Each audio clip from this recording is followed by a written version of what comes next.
Welcome to ACE O Levels Academy. It's Biology 5090 O Levels, Chapter 3 Movement into and out of the cells. First of all, we will do diffusion and osmosis, then active transport. Diffusion. Diffusion is the movement of molecules from a region of its higher concentration to the region of its lower concentration. Molecules move down the concentration gradient as a result of their random movement. Diffusion happens in liquids and gases. Because their particles move randomly from place to place, diffusion is an important process for living things. This is how substances move in and out of the cells. Brownian motion. All particles move randomly at all times. This is known as Brownian motion. The energy for diffusion comes from kinetic energy of this random movement of molecules and ions. Factors affecting the rate of diffusion. Concentration gradient.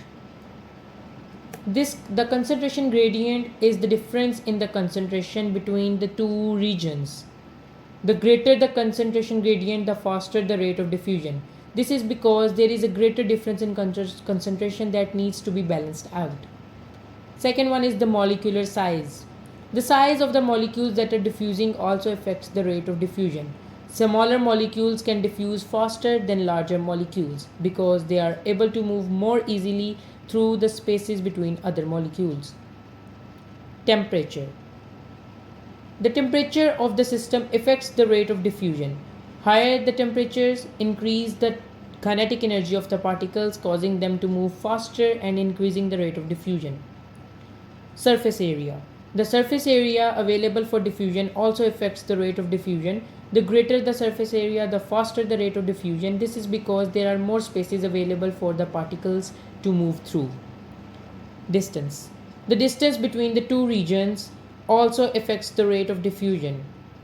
The greater the distance, the slower the rate of diffusion. This is because the particles have to travel a longer distance to reach a region of lower concentration.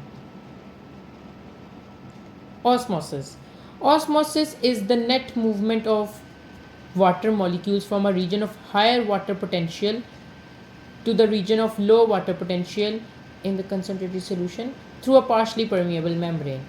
It can get a little confusing to talk about the concentration of water when we also talk about solutions of being concentrated, having a solute in them. So instead we can say that a dilute solution has a high water potential, the right hand side of the diagram below, and the concentrated solution has the low water potential, the left hand side of the diagram below, this one diagram.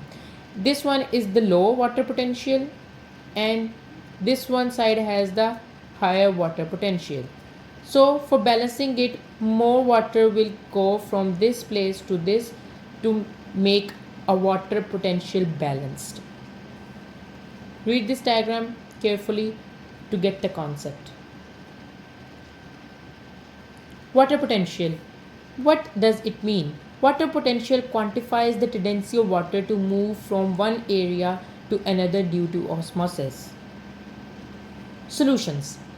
A solution is a special type of homogeneous mixture composed of two or more substances in a mixture. A solution is a substance dissolved in another substance known as a solvent. Solutions, solutes, and solvents. The three terms that we need to focus on. A solute is a substance that is dissolved in a solvent, for example, sugar. A solvent is a substance which can dissolve other substances in it, for example, water.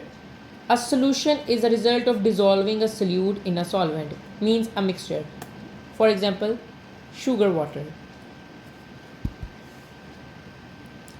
Three types of solutions which we will study in this chapter. Hypertonic, which means dilute salt concentration inside of a cell and outside of the cell, H2O. A hypertonic solution has a lower solute concentrations, means they have higher water potential than the other solution with which it is being compared to. Isotonic solutions are those which have both equivalent salt concentration and equal water potential. Hypertonic solutions are those which are concentrated with solute or, for example, salt. A hypertonic solution has a higher solute concentrations than the other solution which is being compared to it. It has lower water potential in it.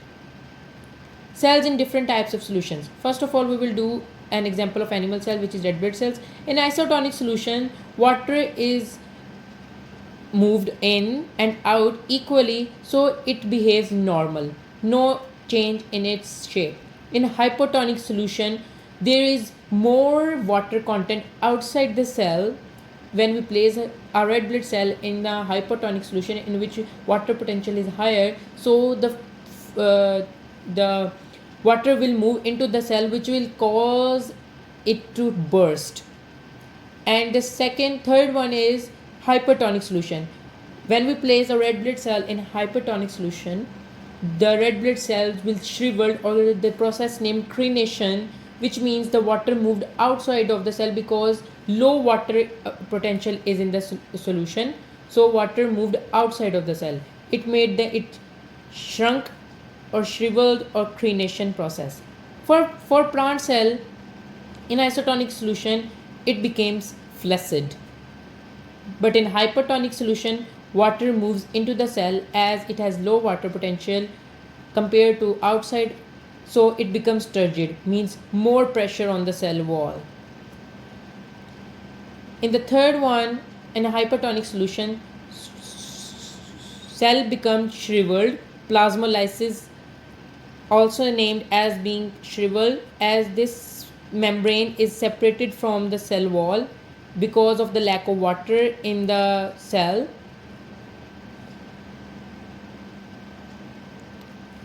Now next move to the next topic, osmosis and water uptake. Water enters the root hairs by osmosis. Water passes across the root from the cell to cell by osmosis. It also sweeps between the cells. This is the whole route in which the osmosis happens, through the root to the stem.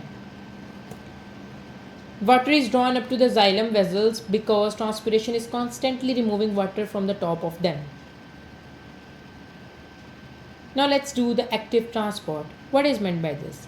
Active transport is the movement of particles through a cell membrane from a region of lower concentration to the region of higher concentration using energy from respiration. This is the opposite of diffusion. Examples of active transport. Energy is needed because particles are being moved against a concentration gradient in the opposite direction from which they would naturally move by diffusion. Examples of active transport include uptake of glucose by epithelial cells in the villi of the small intestine and by the kidney tubules in the nephron. Uptake of ions from soil water by root hair cells in plants. Root hair cells. Water is absorbed from soil into the root hair cells, have a high surface area for absorption of ions and osmosis. Higher concentration of dissolved ions in the root hair cells promotes osmosis. Active transport in humans. During digestion, the villi in the small intestine absorb the soluble nutrients. Over time, the concentration of the nutrients in the villi reach an equilibrium with the concentration in the gut. Active transport is used to continue transport of the small amounts of remaining nutrients against the concentration gradient.